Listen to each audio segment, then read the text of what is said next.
tirada dhimashadu waxay maraysaa in ka badan 2400 oo qof halka dhaawacuna uu kor u sii dhaafayo 2500 oo qof oo kale kadib dhulgariirkii xooganaa ee saacadihii dambe ee maalinimadii Jimcaha sabtiduna ay soo galaysay ka dhacay wadanka Morocco ee ku yaala qaaradda Afrika. shaqaalaha caafimaadka iyo kuwa gurmadka degdega ah ayaa warbaahintu sheegay inay weli dad ka soo saarayaan dhismayaashii burburay. goobaha burburay ayaa waxaa ka mid ahaa dhismayaal taariikhi ah oo ay sanad walba booqan jireen kumanaan kun oo dalxiisayaal ah isla markaana qayb weyn ka ahaa ilaha dhaqaalaha ee dadka ku nool gudaha wadanka Morocco.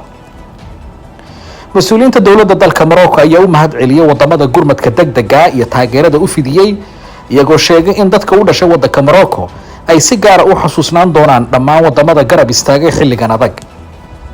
wadanka Morocco ayaa ka mid ah wadamada dhaca ama ku yaala dhanka waqooyi ee qaaradda Afrika kana mid ah wadamada ay dalxiisayaashu sida weyn u tagaan iyadoo dalka UK uu ka mid yahay wadamada dalxiisayaashoodu ay si weyn u booqdaan wadanka Morocco.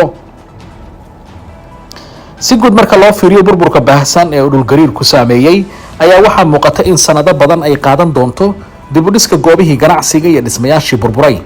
warbaahinta ku hadasha afka dowladda ee dalka Morocco ayaa iyaguna sheegay inay soo gaarayaan warbixino kala duwan oo ka imaanaya dhammaan deegaanadii uu dhulgariirku saameeyay. warbixinadaas oo ah kuwa tilmaamayay in khasaaraha jira ee naf iyo maal ee dhulgariirku sababay in ay tahay mid ka baaxad weyn kana ballaaran inta imika la ogyahay. waxaa warbixintan inuu soo koobiyay anigoo Maxamed Saciid saxaafinteena ku kulmayna warbixinteeda xigta waxaanu kaga tegaynaa meel walba caalamka joogtaan sidaan siiyo nabadgelyo.